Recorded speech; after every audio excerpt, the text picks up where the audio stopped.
반갑습니다. 우리 한 번 더 인사하실까요? 예수님의 이름으로 환영합니다. 예수님의 이름으로 사랑하고 축복합니다. 반갑습니다.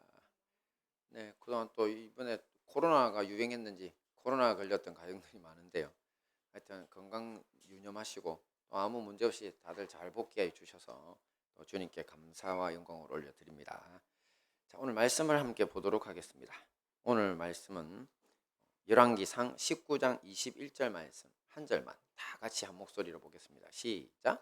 엘리사가 그를 떠나 돌아가서 한 겨릿 소를 가져다가 잡고 소의 기구를 불살라 그 고기를 삶아 백성에게 주어 먹게 하고 일어나 엘리야를 따르며 수종 들었더라. 아멘. 네, 지난주에 이어서 믿음의 선진 엘리사 선지자를 통해 살펴보는 천국 장자 시리즈 두 번째 이야기입니다. 오늘은 영적 무지와 영적 분별력이라는 주제로 함께 은혜를 나누도록 하겠습니다. 함께 봅니다. 시작. 영적 무지. 예. 영적 무지에서 볼 것은요, 먼저 엘리야의 시체를 찾아 헤매는 선지자 생도들. 말이 조금 끔찍하죠. 자, 근데 우리가 지난주 보신 것처럼 엘리야 선지자가 하나님이 보내신 불마차를 타고 이 성천 하늘로 올라가자 엘리사 선지자는 자신의 겉옷을 찢어버리고 스승인 엘리야의 겉옷으로 요단강을 쳐서 엘리야와 똑같은 기적을 보입니다. 그죠? 그러면서 그 요단강물을 마르게 하고는 거기를 건너오게 됩니다. 그때 멀찍이 요단강 건너편에서 이런 모습을 지켜보고 있던 사람들이 있었습니다. 이 성경을 보시면 선지자의 제자들 아니면 개혁 성경에서는 선지자 생도들 이렇게 나오는데요. 당시 이들은 엘리사 선지자의 이 마지막 여정이었던 베델과 또 여리고에서도 잠시 보입니다. 성경을 읽어보시면. 자, 그런데 그때에 이제 엘리사 선지자를 맞이하면서 이 사람들이 뭐라고 하냐면 하나님이 자기들에게 계시를 주셨다고. 바로 엘리야가 승천할 거라고 했는데 당신도 그것을 아냐고 이렇게 자랑을 합니다. 자기들 예언받았는데 당신 아냐고. 자, 이들 역시 예언이 가능한 선지자들이었던 겁니다. 그래서 교회에서 선지자 생도들 뭐 이런 표현 쓰는 거 많이 들어보셨죠? 생도니까 제자니까 못하는 것 같은데 아닙니다. 예언의 은사가 있는 사람들이죠. 자, 이들은 엘리야와 엘리사 선지자에게 일어난 사건을 쭉 지켜보고 있다가 요단 강물을 건너온 엘리사 선지자 앞에 달려가서 땅에 엎드리면서 그를 영접했습니다. 자, 이것은 엘리야의 뒤를 이어서 영적 지도자로 당신이 섰다는 것을 인정합니다. 이런 것을 나타내는 거죠. 자, 여기까지는 참 좋았는데 하지만 이들은 전혀 엉뚱한 소리를 합니다. 함께 봅니다. 시작. 당신의 종들에게 용감한 사람 50명이 있으니 정하건대 그들이 가서 당신의 주인을 찾게 하소서. 염려하건대 여호와의 성령이 그를 들고 가다가 어느 산에나 어느 골짜기에 던지셨을까 하나이다. 아니, 여기서 용감한 사람 50명이란 다름 아닌 자기 자신들 50명 전체를 말합니다. 50명이 저기 서 있었거든요. 자, 이들은 모두 이 성령님이 엘리야를 데리고 하늘로 가시다가 그냥 어느 산이나 어느 골짜기에 던져서 죽게 했을까 염려된다고. 자, 자기들이 나가서 이제 엘리야의 시신이라도 한번 수습해 보겠다고 그렇게 이야기를 하는 겁니다. 자, 겉으로는 선지자라는 사람들이 우리 하나님을 도대체 하나님의 성령님을 도대체 어떻게 생각하고 있는지 도무지 이해가 되지 않는 장면입니다. 자, 이거는 사실 조금 깊이 생각해 보면 이 사람들이 그 당시에 바알을 숭배한다거나 이런 류의 사람들이 바알신, 아세라신 온갖 잡신들은요 성질이 더러워요. 기분 나쁘면 해주려고 하다가 어느 날 갑자기 기분 나빠가 패댕기 치고 이렇게 하거든요. 막이니까 악신이니까. 그런 식으로 우리 하나님을 생각하고 있는 게 하나인 것 같고요. 자, 그리고 이런 이야기를 들은 엘리사가 어떻게 반응을 하겠습니까? 당연히 가지 마라 그러죠. 말도 아닌 소리를 하고 있다. 시체 찾으러 가겠다니 승천했는데. 하지만 계속 민망할 정도로 매달리면서 간청을 합니다. 그러니까 결국 가봐라 보냅니다.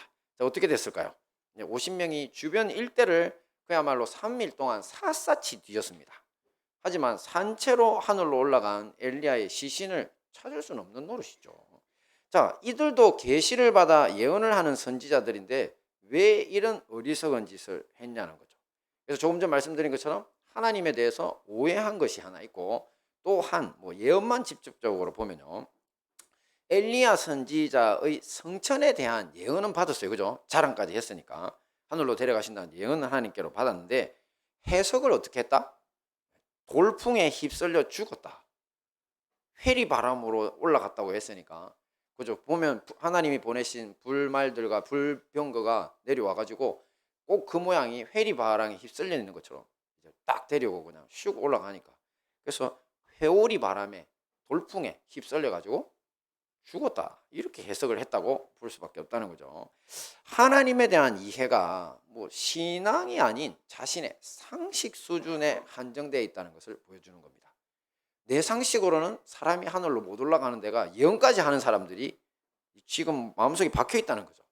자, 오늘 이 말씀을 들으면서도 여러분들 중에 속으로 에이, 사람이 어떻게 천국으로 그냥 올라갈 수가 있어, 틀림없이 이런 돌풍에 날아간 것을 그렇게 미화시킨 거지. 자, 이렇게 생각하시는 분들이 있다면 이게 바로 그런 경우라는 거죠. 자기 상식으로는 도저히 못 믿겠다. 자, 이런 이야기를 하니까 우리 삼촌들이 생각이 나네요. 우리 삼촌들 예수님 안 믿으실 때 늘 뭐 하나님 이야기만 하면 에이 뭐 그런 게 어디 있어 이렇게 이야기하시더니만, 세상 분들. 근데 그 우리 삼촌 예수님 잘 믿는다 했죠. 자, 정말 어이없는 일이지만 오늘날에도 이 신앙 없는 일반인들이나 또 믿음이 약한 이 초신자들도 아니고 신학자라고 불리는 사람들, 아니면 그들에게 신학을 배웠다는 목사들 중에서도요, 이렇게 주장하는 사람들이 있습니다. 제가 신대원에 다닐 때 우리 침례 교단에서도 이런 주장을 하는 교수가 있었습니다. 뭐 어떤 교수가 있거든요. 그분이 이제 은퇴하셨는데 참 기분이 좋지 않았어요, 그런 이야기를 듣고. 예. 근데 사실 이걸 신학이라고 하는 조금 어려운 학문이죠. 신학 쉽지 않습니다. 자, 근데 이 신학이라는 학문하고 연계되면 문제가 그렇게 쉽지 않기 때문에, 복잡하기 때문에 이런 해석 문제가 일어나는데, 왜냐하면 이들은 예수님이 오시기 전에는 모든 인류가 저주를 받아 지옥 같다 이렇게 생각합니다. 그렇게 주장합니다. 그리고 그것을 정통신학이라고 이야기합니다. 예수님이 오시기 전에 모두가 지옥 같기 때문에 예수님이 구원하실 필요가 있어서 오신 것이다. 자, 그러면 아브라함도 이삭도 야곱도 다 지옥 가야 됩니다. 그런 식으로 이야기를 하면. 하지만 어쨌든지 이들의 주장이 당장 봐서 이제 터무니없다는 것을 보여주는 사건이 지금 엘리사 선지자 이전에도 이미 성경에 분명히 기록되어 있습니다. 예수님이 오시기 전에도 바로 눈에 띄게 천국으로 바로 직행했던 사람이 있었던 겁니다. 누군지 아시겠습니까? 함께 봅니다. 시작.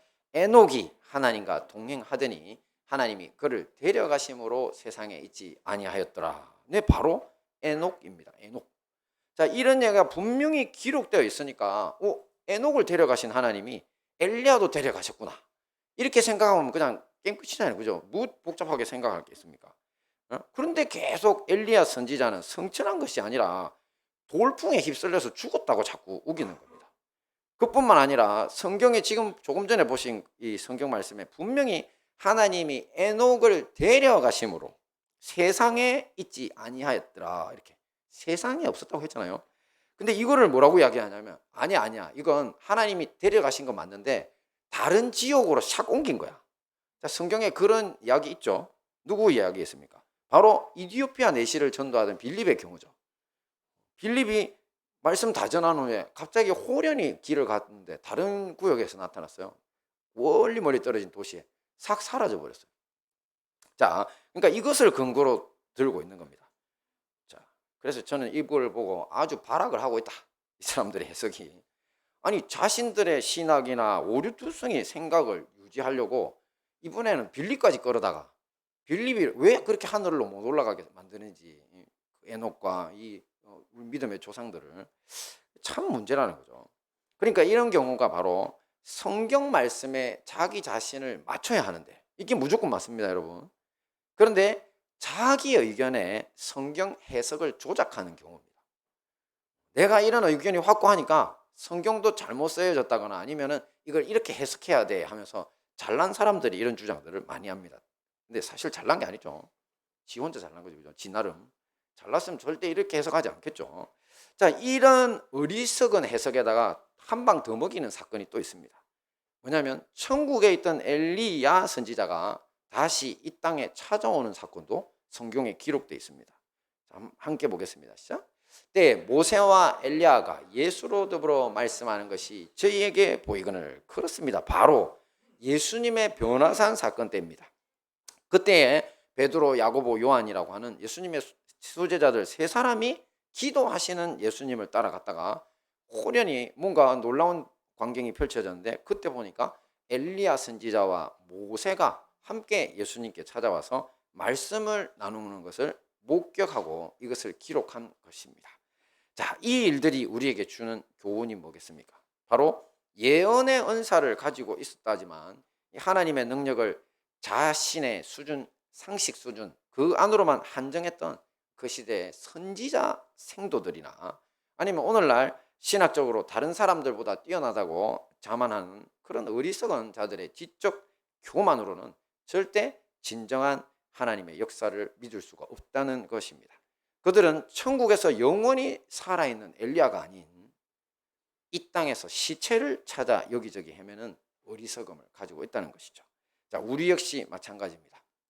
우리가 알고 있는 선에서, 내가 아는 선에서, 그리고 또 믿고 싶은 것 아니면 은혜 받고 싶은 수준 정도에서만 그렇게 적당히 믿기만 하면 된다고 생각하는 사람들이 꽤 많습니다. 지금은 우리 어머니 진짜 하나님의 사람으로 이렇게 변하셨지만 옛날에 저보고 그랬어요. 중고등학교 때 열심히 다닐 때만 야, 예수도 좀 작작 믿어라 이렇게 이야기했어요. 나를 교회 데리고 간 사람이 자기면서 야, 예수도 좀 작작 믿어라. 그거 미친 듯이 그렇게 믿는 거 아니다. 그리고 세월 지나면 어떻게 된다? 김이 빠진다. 세월 지나서 김이 빠진 게 아니라 더 불타서 목사까지 됐죠. 그래서 하나님은 작작 믿으라고 하는 건 세상에 발을 한 발 내려놓고 있기 때문에 그렇습니다. 그래서 우리 어머니가 그때 그 시절을 회개하십니다. 우리 어머니 요즘 설교 다 듣고 있는데 어떻게? 그거 뭐 어머니 과거니까 어쩔 수 없죠, 그죠? 회개했다니까요. 그러니까 예수님 작작 믿으라 그랬어요. 그래서 제가 무슨 소리야, 진짜 믿음 없는 그런 엄마다. 경상도 표현을 하려고 하다가 제가 참았습니다. 할맛이라는 표현도 있는데. 자, 이게 안 된다는 거죠, 그죠? 절대 이렇게 믿지 마시고, 이게 바로 뭐냐면 바로 영적 무지의 소치입니다. 영적으로 무식하기 때문에 그냥 대충 믿어도 되는구나. 절대 그렇지 않다는 것이죠. 그리고 다음 봅니다. 두 번째 영적으로 어리석은 자들인데요. 시작. 베델의 우상 숭배자들.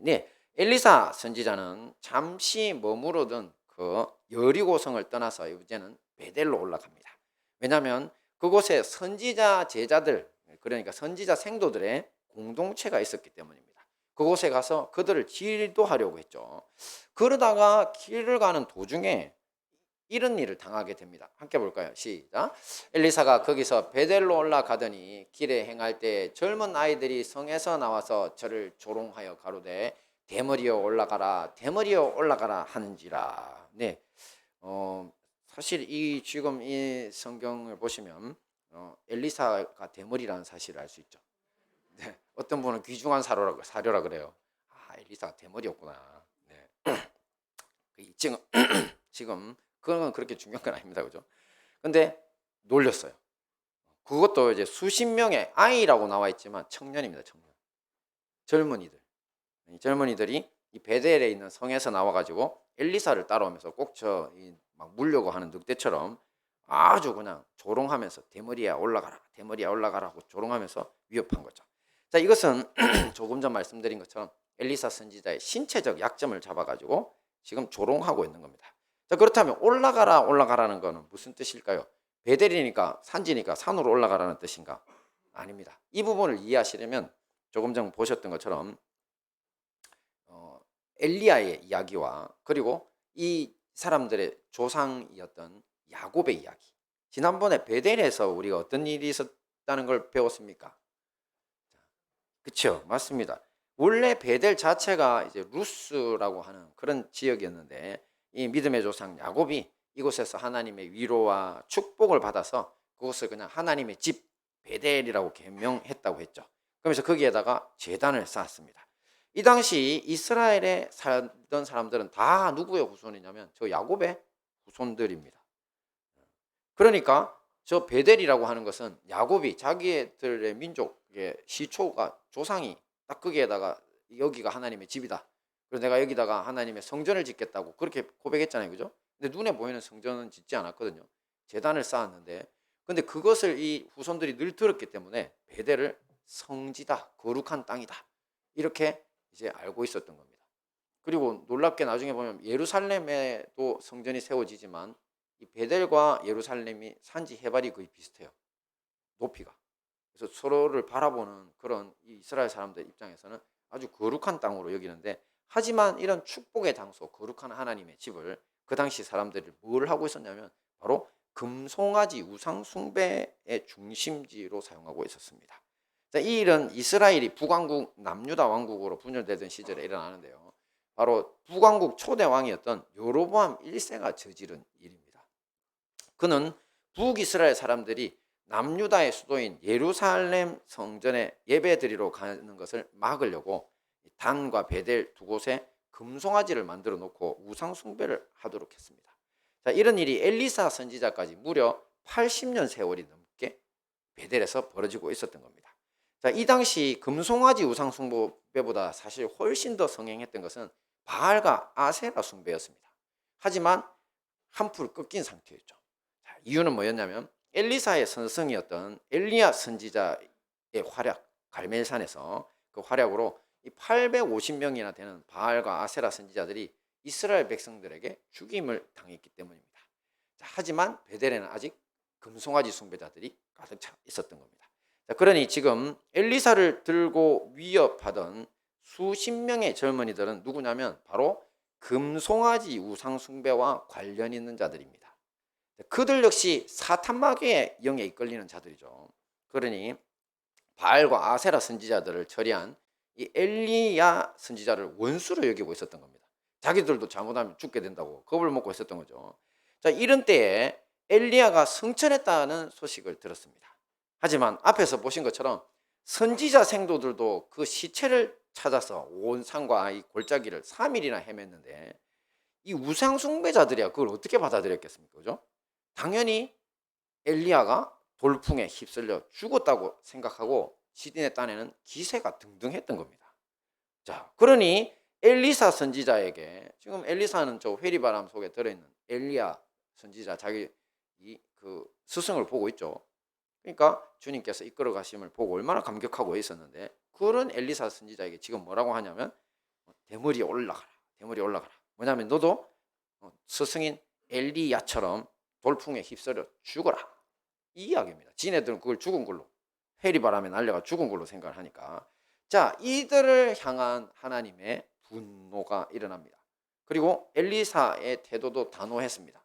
그래서 바로 이렇게 처리합니다. 같이 봅니다. 시작. 엘리사가 돌이켜 저희를 보고 여호와의 이름으로 저주하매 곧 숯불에서 암콤 둘이 나와서 아이들 중에 42명을 찢었더라. 네. 암콤이 사실은 제일 사납습니다. 제일 민감하고요. 왜냐하면 새끼들을 보호해야 되는데, 근데 그 주변에 있던 앙콤 2마리가 저 하나님의 저주가 엘리사의 입을 통해서 떨어지는 순간 순식간에 달려 나와가지고 이제 42명이나 처참하게 죽임을 당하는데, 곰들은 엄청 강하죠. 그런데 도망간 사람들의 숫자는 아마 더 많았을 것으로 봅니다. 곰들이 그렇게 빠르지는 않거든요. 그리고 지금 42명이나 죽임을 당했으니까 얼마나 학살 수준이죠. 자, 이렇게 하나님의 심판은 준엄한 것입니다. 금송아지 숭배자들은 이 엘리야 선지자로 인해서 죽게 되었던, 심판받았던 이 바알과 아세라 선지자, 그들 850명의 최후를 기억했어야 한다는 겁니다. 바로 영적인 무지가 이 비참한 최후로 이어진 것이죠. 자, 그럼 이제 이 무지한 자들을 떠나서 영적으로 분별력 있는 엘리사를 한번 살펴보도록 하겠습니다. 영적으로 분별력 있는 엘리사 함께 봅니다. 시작. 내 몸에서 떨어진, 네, 죄송합니다. 네, 제가 잘못 붙였는 것 같아요. 네, 저 부분 같이 봅니다. 시작. 영적 분별력. 네, 자, 이제 앞에서 봤던 두 부류들을 제치고 영적 분별력을 가진 엘리사라고 한 이유는 뭐냐면, 엘리사는 그 어리석은 선지자들이나 뭐 베델의 우상 숭배자들하고는 전혀 달랐죠. 엘리야가 하나님이 데려가신 성천 그 자체를 아무 의심 없이 믿었습니다. 지금 우리가 생각해보면 그게 너무 당연한 것 같은데, 이것 역시 분별력이라는 거죠. 앞에 선지자들하고 비교를 해보세요. 그리고 금송아지 숭배자들처럼 이 세상에 헛된 것을 섬기지도 않았죠. 너무나 당연한 겁니다. 근데 그 비결이 있었습니다. 함께 볼까요? 이것이 오늘날 우리한테 중요한데요. 시작. 엘리사가 그를 떠나 돌아가서 한 겨리소를 가져다가 잡고 소의 기구를 불살라 그 고기를 삶아 백성에게 주어 먹게 하고 일어나 엘리야를 따르며 수종 들었더라. 네, 이것은 바로 엘리사와 엘리야가 첫 만남입니다. 첫 만남, 이걸 통해서 그냥 엘리사가 이제 엘리야의 제자가 되는데요. 이것도 하나님이 엘리사를 지정해 줬습니다. 엘리사를 지정해 주면서 너를 대신해서, 엘리야야 너를 대신해서 선지자, 기름 부어서 선지자 삼아라. 이제 너의 사명을 걔한테 넘기겠다. 이렇게 말씀하신 거예요. 그래서 처음 찾아갔는데, 찾아갔더니 장면이 어땠냐면 바로 12겨리소라고 했는데, 겨리가 제가 보니까 쟁기에다가 소를 2마리 묶어 놓은 걸 한 겨리라 그래요. 근데 쟁기에다 한 마리만 묶어 놓으면 홀이라 그래요. 홀로라고 하는 거 아시죠? 홀이고 2개 이상 묶어 놓으면, 2개 묶어 놓으면 결이에요. 근데 밭을 가는데 12겨리 밭을 갈았다. 12겨리로. 소 12겨리로. 총 몇 마리? 24마리. 대농장이죠. 그죠? 24마리로 밭을 갈 정도. 얼마나 컸겠어요. 근데 그 대농장에서 자기가 이제 자기도 한 결이, 12번째 결이에 앉아가지고 나머지를 지휘하면서 밭을 갈고 있었습니다. 자, 이것을 보면은 이제 엘리사는 부자다 아니다? 부자다. 그것도 큰 부자다. 맞죠? 고대에 소 한 마리 있으면 그거 얼마나 커요? 24마리만 있었을까요? 밭도 그리 큰데. 큰 부자다. 아니면 큰 부잣집 아들이었다. 자, 근데 엘리사는 엘리야 선지자를 따르기 위해서 뭘 하느냐면, 자신이 끌고 있던, 자기가 자신을 끌어주던 이 12번째 결이 소 2마리를 잡습니다. 소를 잡아요. 소를 잡아가지고 이제 음식으로 대접을 하는데, 어떤 식으로 하냐면, 소를 맸던 기구들이 옛날에는 다 나무로 돼 있죠. 그것들을 다 불을 사르는 데 써가지고, 불을 태워가지고 그걸로 이제 고기를 삶아서 마을 사람들에게 다 나눠줬습니다. 옛날에 소 한 마리 잡으면 온 동네 사람들 다 먹죠. 2마리나 잡았으니까 푸짐하게 먹었을 겁니다. 그리고는 이제 엘리야 선지자를 따라가서 늘 그의 곁에서 이제 섬기는 사람이 됐습니다. 자, 여기 이것이 바로 비결입니다. 비결. 영적인 무지에서 벗어나고 영적으로 늘 분별력 있게 사는 비결. 자,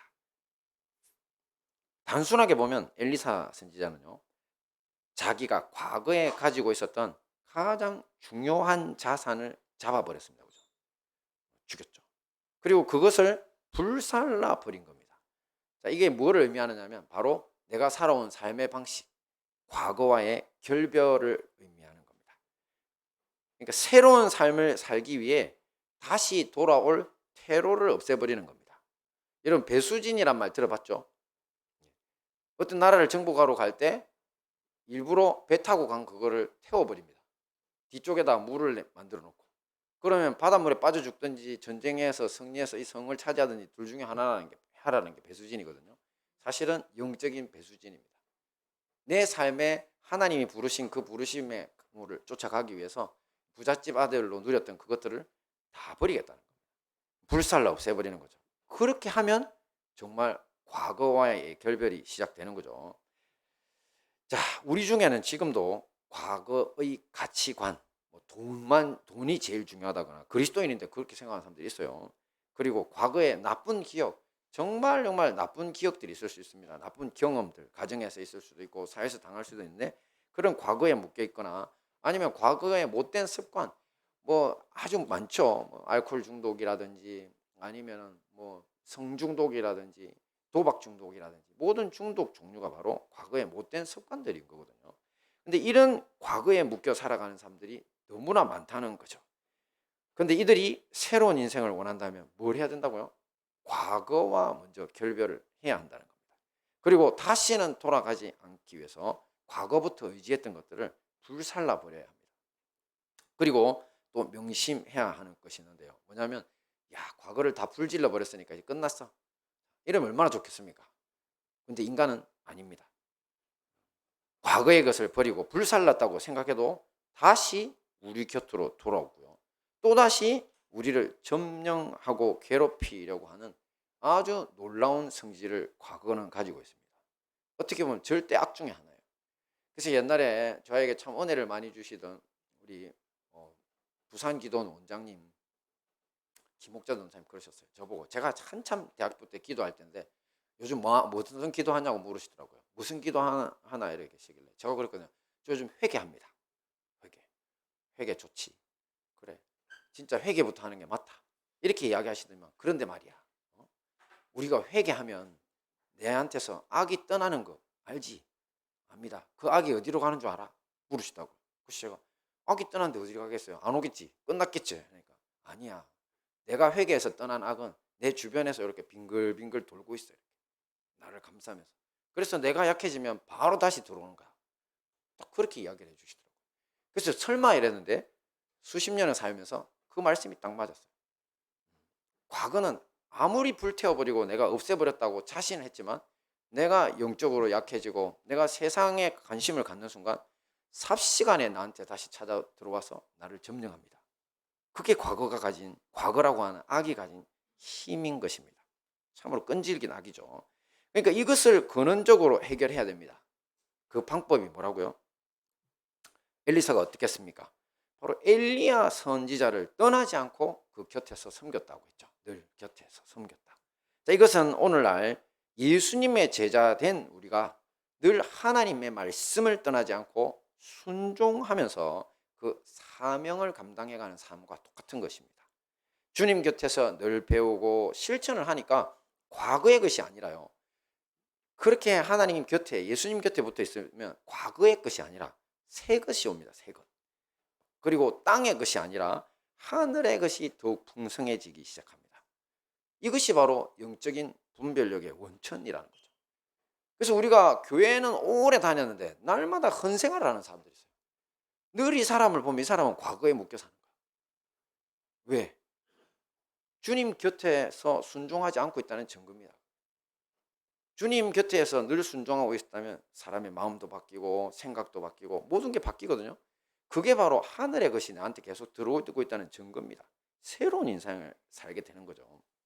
그러므로 우리 모두 과거의 것들은 어떻게 하라고요? 불살라 버리고 그리고 항상 예수님 곁에 머물러 섬기기를 힘써야 할 것입니다.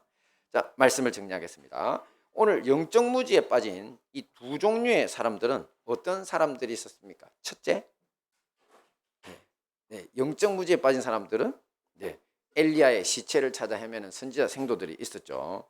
자, 이들의 어리석은 행동과 주장은 하나님에 대한 이해가 신앙이 아니었기 때문에 했습니다. 그냥 자기들이 아는 상식 수준 그리고 잡신들에 대해서 아는 걸 하나님께 적용한 거라 그랬죠. 근데 오늘날 목사나 신학자 중에서도 이제 지적인 교만에 빠져서 하나님의 진정한 역사를 믿을 수 없는 사람들이 많다고 했습니다. 오죽하면 엘리야를 그냥 돌풍에 날아가 죽었다고 우기고 있으니까, 그죠? 그리고 이제 두 번째 영적 실패자들, 영적인 무지에 빠진 사람들은 누굽니까? 바로 베델의 우상 숭배자들이었죠. 그들이 이제 바알과 아시세라 선지자들의 최후를 알았다면, 잊어버리지 않았다면 절대 이게 영적 무지죠. 그렇게 저주받는 처참한 실패를 하지 않았을 거라고 했습니다. 자, 이들과 달리 엘리사 선지자가 영적 분별력을 유지할 수 있었던 비결은 뭐라고 그랬습니까? 바로 과거의 것을 불살라 버리는 거죠. 그리고 누구 곁에 붙어 있었다고요? 엘리야 곁이니까 우리도 예수님 곁에 그렇게 붙어 있자고 했습니다.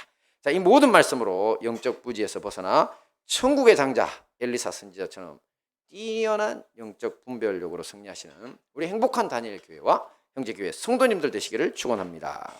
아멘.